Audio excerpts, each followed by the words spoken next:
Good evening, I'm Chris Nachkate. Welcome to the weekend edition of APTN National News. Thank you for joining us. Prime Minister Mark Carney met with Inuit leaders in the Northwest Territories on Thursday, July 24th, to discuss the controversial Bill C-5, also known as the One Canadian Economy Act. Inuit Tapiriit Kanatami President Nathan Obed says he was reassured that the law will not violate modern treaties. APTN Sav Jonza has more. Inuit leaders had a lot to discuss during a meeting with Prime Minister Mark Carney early Thursday. Along with the One Canadian Economy Act, or Bill C-5, the Inuit Crown Partnership Committee has identified 14 priority areas they want to work on with Canada.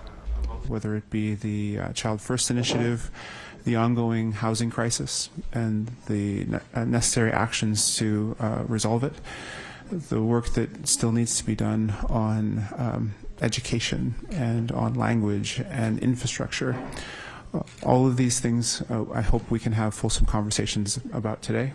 Inuit Tapiriit Kanatami President Nathan Obed co-chaired the meeting, saying having it so soon after the federal election shows the government's willingness to work with Inuit. Going in with a third of his cabinet to discuss Bill C-5, Carney said it was a charged agenda. This opportunity to build major projects, nation-building projects across Inuit Nunavut, across the Northwest Territories, across Canada, in partnership.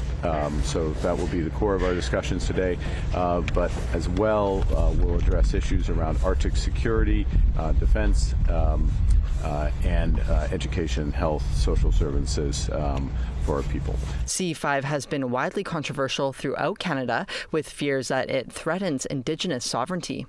But after the meeting, Obed said he felt reassured the bill will not violate modern treaties. I'm really optimistic about the ability for Canada to respect our agreements in this implementation phase of Bill C-5. But still, these are early days, and we look forward to the conversations ahead. Northern and Arctic Affairs Minister Rebecca Chartrand shared what was said to calm Obed's fears. What we told Nathan Obed is that these processes have already been established. So when we look at the modern treaties, we know that we have to abide by the regulatory and the environmental assessments, and that's what we're going to do. Virginia Mearns, an Inuk from Nunavut, was also announced as the new Arctic ambassador. Obed said he personally recommended her for the role and is very pleased with her appointment. Sav Jonza, APTN National News, Winnipeg. And our Dennis Ward was recently in the Northwest Territories, where he had a one-on-one interview with Prime Minister Mark Carney in Carney's hometown of Fort Smith. It is the first time APTN National News has sat down with a Prime Minister since Prime Minister Justin Trudeau in June of 2016. Here is part one of that interview with Dennis and the Prime Minister. You're doing this for us. It took a while. We were trying to get you before the Liberal leadership, but here we are in your hometown. What's it like to be back? Well, it's great. It's always great to go home, and pleasure being in Fort Smith any time of the year. Last time I was here was 2009, I think. It was just after. It was during the financial crisis, and it was probably during March or so. So it wasn't green like this, but it's great to be back. And we've got a lot on, and that time was a time of crisis and Canada getting through that. We've got a different set of challenges now that are coming again from outside of our borders, and we've got a lot of options to address it and build out, and that's part of why I'm here. Well, you made a couple of stops today, one at the community center. Yep. I believe her name was Connie, greeted you with a sign saying, "We love you, Mark, but you scrap Bill C-5." Is that something you've been hearing a lot? No, actually. It was nice of Connie to come out with a sign with a couple of people, but no, I haven't heard a lot, and we spent last week, a couple of things. One, last week met with physically over 250 First Nations chiefs, Grand Chiefs. In particular, after Alberta said virtually they would do their own more provincial assessment. there, another First 50, Nations 75, Summit I guess, as well, to talk through the beginnings of the Alberta, approach going forward, what C-5 does. And all it does at this stage is it makes things possible. The question is, what do we want to do? What do we want to do together? And we started, the first thing we did in the question of what do we want to do together is meeting with Indigenous leadership. I'm going to, as you know, I'm going to Inuvik later today, and we'll be meeting with all the leadership of Inuit Nunagat, the rights holders, modern treaty leadership, to talk about what's possible, what they want to do. And I think that's the important point. Sometimes you need to create the conditions, and that's what we've done, is to create the conditions for possibilities. And then the question is, what are people for? It's a big country. We've got lots of opportunity, and the question of which of those do we want to pursue? I guess depending on who you were listening to, the First Nation Summit has been panned a little. Some walked out. The youth couldn't make it in. Some were saying, ministers were the ones doing all the talking. I guess what is your take on how the summit went? It went very well, and I will tell you that the number of rights holders, the number of grand chiefs that came directly to me with specific proposals that have followed up with us on specific ideas is immense. And again, we're going to focus where people want to do things, right, where people are for. Understand that and it's true, Dennis, in any time. There are projects that seem good to some people but are bad for others, or projects that aren't ready, or ideas that aren't fully developed. And it's really going to be around what are people really enthusiastic, and what helps to build nations. And when I say, I add the S for a reason. Building, of course, Canada, but building in a new way with First Nations. And this is really the first time we've had a signature piece of federal legislation that has at the heart of it economic growth for Indigenous peoples. And that's the possibility. Now the job for leadership, myself included, but I'm only one of many. The premiers, the leaders of the rights holders, as I say, the modern treaty leaders, to work with what do we want to do. What, in Mark Carney's mind, is a major project that this country needs right now? Well, so I'm going to answer that in a different way, if you don't mind, which is that I don't have a preset notion on a specific project that we must do. But what we did in the legislation is sort of define the elements of, well, what does build a nation? And there's 5 elements, and one of them is, of course, it advances Canada's economic interests. It makes us stronger, makes us more resilient. And we know, because of the crisis coming from south of the border, that's one of the things we need to do. But secondly, and crucially, these are projects that are in the interests of Indigenous peoples, that are aligned with their interests. And that shows you what the process has to be, because it has to come up from those groups. And the third big thing, the third big element that is very clearly in the legislation and will be in the approach, is that it aligns with the country's climate goals, so that it's moving us, the projects are moving us forward. Now, not every project will move us forward as much as other projects, but I'll give you an example, and I'm fresh from, as you may know, from meeting with the premiers, the first ministers yesterday, including the premier of the Northwest Territories, who very kindly came from that to be here today. And one of the things we talked about was raised by the premier of BC and the premier of Yukon, is how can they, and that what they want to do is connect the hydro grid, so the zero emission grid from BC into the Yukon. And in doing so, obviously it brings power to homes and people there, and clean power. But what it also does is it creates the possibility to develop critical mineral deposits, to diversify our economy, to give longer term jobs. And there's a series of projects that are linked in there. We're in the Northwest Territories. I'll give another example. Again, doesn't come from us. I'm going to hear about this, I'm sure, from the leaders of Inuit Nunagat tomorrow, which is Grays Bay Point. So this, for those who aren't familiar with it, is in Nunavut, Grays Bay.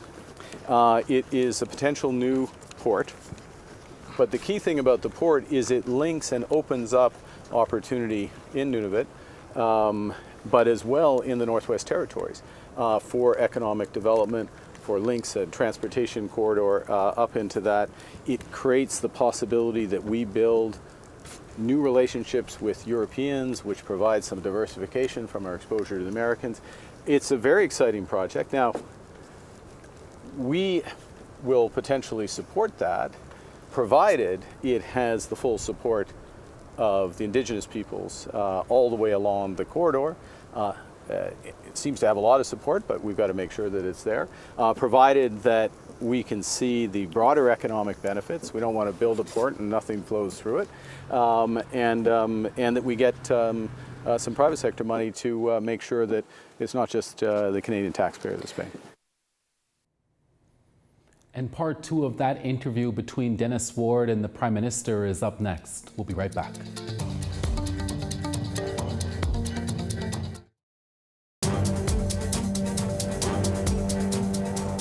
Welcome back. Prime Minister Mark Carney made his way up to Northwest Territories this past week and made a stop in his hometown of Fort Smith before meeting with Inuit leaders in Inuvik. Our Dennis Ward had a chance to speak with the Prime Minister. It's the first time APTN National News has done a one-on-one interview with Mark Carney. Here's the other half of Dennis Ward's interview with the Prime Minister. Coming out of that meeting, an MOU between Alberta, Saskatchewan, Ontario. They want to see a pipeline from Alberta to Ontario. Manitoba didn't sign on to that. I was going to say, last time I checked my, Premier Wabkadu saying, that we haven't consulted with Indigenous peoples about this yet. Yeah. I think that, this is an important point. And I tell you, Dennis, this is something that came up over and over in the election campaign. It's part of the reason why I'm careful about saying certain projects. Because Energy East is a name for a pipeline going across the country. It was a proposal of more than a decade ago. You're familiar with it. A number of people watching familiar with it. And I get asked, are you going to support it? And I'm like, well, it's not my decision. There's the provinces. There are the series of First Nations that would be affected by it. Then there's, who's going to buy there's lots of potential advantages to a project like that. But people have to be behind that. And part of the question is, if not that, what else might they be behind? And I'll give an example, if I may. And Premier Canoe, he said this publicly and had discussions with him yesterday about this. One of the things that he looks at, and again, this is about building the country, is what's called a coast-to-coast-to-coast energy corridor, which links from Manitoba through to BC, up through the Northwest Territories, Yukon, and a spur to Yukon, and then to Inuvik. And, and also does in a way, and this is, again, part of their thinking, Manitoba government's thinking, which I'm very supportive of, is in a way where there is Indigenous ownership from the start and at the core of the corporation that would help to build this. Now, I'm going to use that as a chance to make a point, which one of the signature elements of our approach, the federal government's approach on these nation building projects, has been, yes, aligned with the interests of Indigenous people. Great. It has to be much more than just being aligned. It has to be that there is large equity ownership in these projects. And one of the things we will do is to basically finance that equity ownership because we don't want to have a situation where something's in the interests of the rights holders or modern treaty groups in their interests, but they don't have the money to help make it happen. And that's part of the way we can help. But it always starts with what's in their interests and what do they want to do. One specific project that comes up often is the Ring of Fire in Ontario, Northern Ontario. Premier Doug Ford willing to drive his own bulldozer up there. He says, I've been reporting on the Ring of Fire for almost 20 years now. I don't think it's any further along than it was back then. Multinational companies have died during that time over that project. You have 2 nations or so that are supportive of it, but you have about 7 or 9 that are around there now that have filed legal challenges against this legislation. Yeah, look, I think there's a real lesson in some of these situations. I mean, in some cases it can be a specific project, and I'm not saying the Ring of Fire is a bad project, but in other cases it's been an attitude which says we'll move forward with a project at all costs, or even if everyone else isn't on side. That's not the attitude I take. I take the attitude of let's find the projects that people are getting behind. Let's make sure that they aren't just supportive of it and it isn't just jobs at the time that whatever the project is being built. It's in ongoing jobs, but it's ongoing economic interests as true owners, and that's what's possible. Now there are models for the Ring of Fire that could work that way. There is not a model that doesn't work that way, to put it in the double negative if I can. Right. The federal government won't be involved if it's not working that way. If it doesn't have the support, doesn't have the equity ownership. And look, let's see what's possible on those terms, and then we can see things move forward, or whether or not things move forward. I don't think things are going to move forward. In fact, they're not, certainly with the federal government, they're not going to move forward unless they have those elements. Are you concerned that this is just one legal challenge? Are you concerned that once these projects are made public, that financing starts going into them, that they'll be met with further lawsuits or blockades? Look, again, it's a question of who you have behind. If you're building out an energy corridor, energy and trade corridor to Grays Bay Point, it's on my mind because of where we are. If we're doing that, then you've got to have lined up that support for it. Right. Now, who's going to challenge it? If you have the support of those who are affected. I mean, yes, somebody, people can always launch lawsuits, but the question is, do you have the positive support? And Dennis, I'm going to emphasize this. This is an enormous vista that we've got here. It is an absolutely enormous country with tremendous potential and opportunities. We have done too little, not too much. And what I hear directly from rights holders, directly from chiefs across the country, is a bunch of great ideas. Right. Okay? We haven't even started the consultation process about which projects are. But I'm aware of, and we're aware of, huge, huge potential.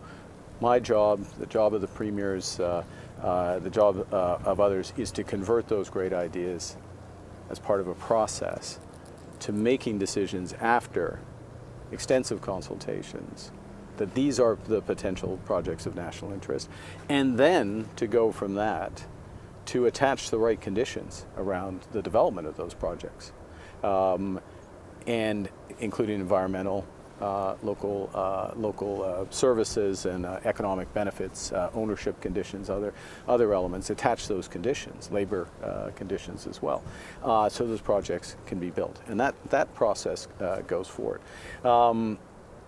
One thing we're committed to as the federal government, the new federal government, is we will do our work in a timely way. When those conditions start to come together, we're not going to be the one that delays the thing for 10 or 15 years. I'm afraid we have been the ones that have delayed good ideas for 10 or 15 years. And that's part of what we're going to stop. Any of those ones that were delayed for 10 and 15 years come to mind that you'd like to resurrect? I'm giving you the same answer, but that's because it's the part of the approach.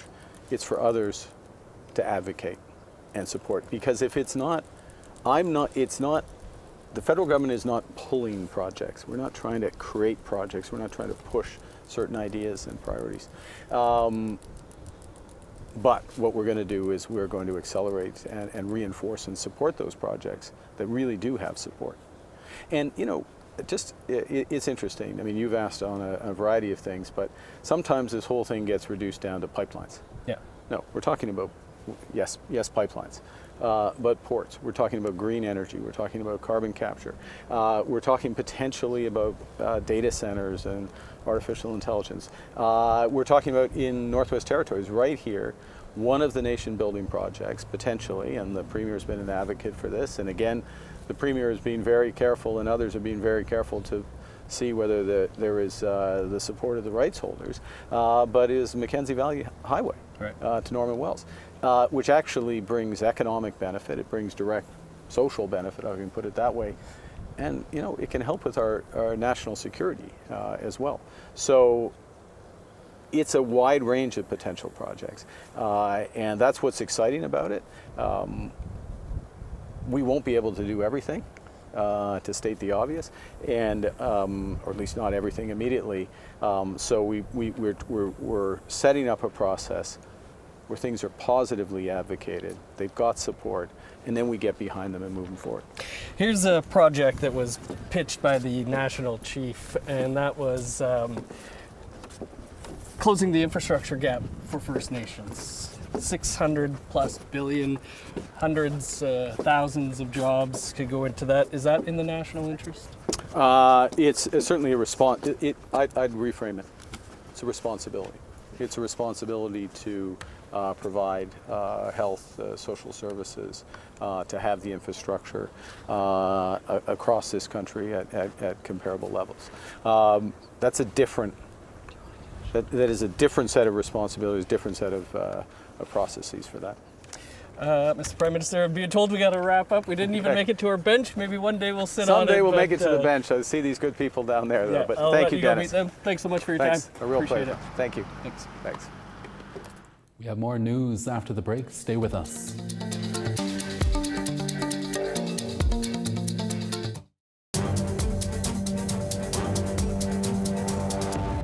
Welcome back. The First Nations Pavilion has withdrawn from Winnipeg's Folklorama Festival to focus on helping wildfire evacuees. The annual festival showcases over 40 different ethno-cultural communities in Manitoba through entertainment and cuisine. Buffy Handel is the executive director of the First Nations Pavilion's sponsoring organization, Nimu Igwa Inc. She said they value their relationship with Folklorama and the opportunity to share Indigenous culture. However, they're shifting their focus to support evacuees, stating, quote, "It is essential that space, safety, and extra care be given to those most affected." Folklorama Executive Director Teresa Cotroneo said they're disappointed but stand by Nimu Igwa's decision. The Brazilian pavilion also moved its dates and location to accommodate for an emergency shelter for evacuees. APTN News reached out to Handel and Folklorama but did not hear back by airtime. A new Junior Canadian Rangers patrol in Whitehorse is launching in the coming months. The Junior Canadian Rangers program is aimed at youth aged 12 to 18 in communities across the territories in northern BC.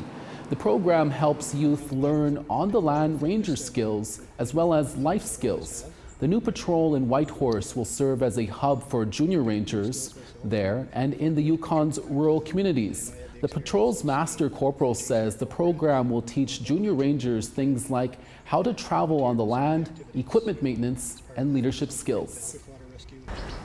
One of the great things about the program is that it gives the youth an opportunity to maintain that connection with the land and get to really be out on the land and really focus on keeping that connection alive and you know, some of the mental health aspects of maintaining that. It helps the youth be a bit more grounded in some areas when life's getting a bit faster, and it gives a chance for a bit of reflection time. And that's your weekend edition of APTN National News. We'll see you again for our daytime show on Monday at 12 p.m. noon Winnipeg time. From our HQ in downtown Winnipeg, hi miigwech masicho. Thank you for watching. We'll see you again. Ekse.